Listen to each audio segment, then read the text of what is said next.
Boa tarde, pessoal. Meu nome é Henrique Marcelo de Oliveira, sou aluno do 9º período de Direito da Universidade Unopar. E hoje eu vim aqui para apresentar a defesa do meu TCC. O título do meu trabalho é Direito Digital, Informatização dos Processos Judiciais e a Confirmação da sua eficiência em meio à pandemia do Covid-19. Eu decidi linkar o título com o subtítulo por conta do que nós estamos vivendo hoje, a pandemia do Covid-19 e a decretação do isolamento social. E o direito digital oportunizou aos advogados a trabalharem em home office e a continuar a movimentar a máquina do judiciário, tá? O trabalho ele é baseado na Lei 11.419 de 2006, que não é uma lei tão atual, mas ela está sendo implantada gradativamente até os dias de hoje, tá? O que é a informatização dos processos judiciais? É a nomenclatura utilizada no preâmbulo da Lei 11.419 de 2006, que nada mais é do que os processos judiciais em forma eletrônica. Ou seja, é a mudança dos processos físicos em papel em forma eletrônica, tá? Quais foram os objetivos alcançados no trabalho? Geral, elaborar uma pesquisa doutrinária visando os avanços da tecnologia e seus benefícios para os processos judiciais.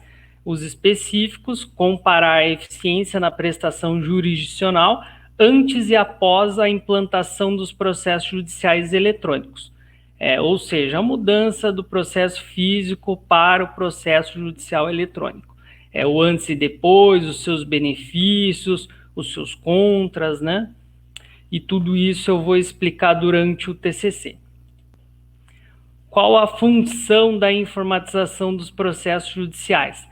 A função é otimizar o acesso aos processos e suas diligências, tornando-o mais célere e trazendo mais economia a longo prazo ao Judiciário Nacional. Ou seja, otimizou e deu celeridade aos processos que antes eram todos físicos, existia uma grande demanda, existia ali a necessidade de se manter locais físicos para guardar esses processos, né? Hoje em dia não é mais necessário isso, né? Então foi um grande avanço para o judiciário, tá?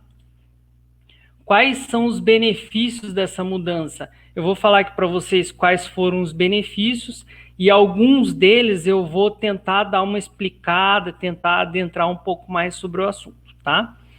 Celeridade processual, que ficou visivelmente mais célere, né? Eficiência nas tutelas jurisdicionais, ficou mais rápido, mais eficiente. Aumento na produtividade dos magistrados, hoje em dia tem-se um controle, né, da produtividade dos magistrados, ou seja, eles têm que concluir os processos de forma célere, sem esquecer do devido processo legal, tá? Economia processual, eu trouxe um dado aqui para vocês que é extremamente importante e relevante para a economia processual dos processos eletrônicos, tá? Antes do advento do processo eletrônico, por ano eram consumidas aproximadamente 46 mil toneladas de papel pelos processos judiciais impressos no Brasil, o que equivale a 690 mil árvores. Cada processo físico custava em média R$ 20 entre papel, grampo e etc. Considerando que à época eram cerca de 70 milhões de processos em andamento, o custo anual ficava em 1.400 bilhões de reais, tá? Em contrapartida, o judiciário brasileiro desembolsou em 2016 o equivalente a 2.248.734.000 reais. Mas é claro que a gente vê aí um processo a longo prazo e os benefícios que hoje a gente está colhendo, né? Garantia do segredo de justiça. Hoje em dia não é mais possível chegar no judiciário e ler os processos que estão em segredo de justiça, né? O advogado ele tem que ter ali para se adentrar num processo e visualizar o processo por inteiro, é procuração das partes litigantes, né? Então, hoje em dia, a garantia do segredo de justiça, ela é efetiva, né? Antes não era tanto assim, né? Então, mudou bastante nesse aspecto também. Vista simultânea dos autos, hoje em dia você consegue ver os autos, se você é parte deles, é claro, de qualquer lugar, de noite, de manhã, independente do judiciário estar aberto ou não, né? Então acaba tornando mais fácil para os advogados, magistrados e partes visualizar os autos, tá? Diminuição da poluição ambiental, que já foi dito com a economia processual, que é um artigo 225 da Constituição Federal, ou seja, está preceituado na Carta-Mãe, né? Então é algo muito importante e que foi ganho com os processos judiciais eletrônicos, né? E a informatização dos processos. Avaliação no desempenho das prestações jurisdicionais. Hoje em dia são feitos gráficos, né, para avaliar esses desempenhos. Inclusive eu tenho vários deles no meu trabalho. Quem quiser se aprofundar sobre o assunto, dá uma olhada lá, ficou muito bom, modéstia à parte, tá? Controle automático dos prazos processuais. Hoje em dia os advogados não perdem tantos prazos processuais assim, por conta de estar ali no Projude e tal, a pessoa consegue visualizar com mais simplicidade esse controle de prazo, né? Fixação de competência e litispendência processual, a competência, os erros da competência, né? A litispendência quando há duas partes iguais com os mesmos processos na mesma causa de pedir, né? Então, evita-se muito isso no judiciário, esse tipo de erro, né? Diminuição do deslocamento dos serventuários da justiça, a gente coloca aqui os estagiários, né, que antigamente serviam para fazer carga, ficar ali nos órgãos do judiciário, hoje em dia não é tão gasto com deslocamento e tudo mais, então eles ficam ali no escritório, conseguem visualizar os processos do escritório, né, não precisa estar tendo custo com o deslocamento, tá?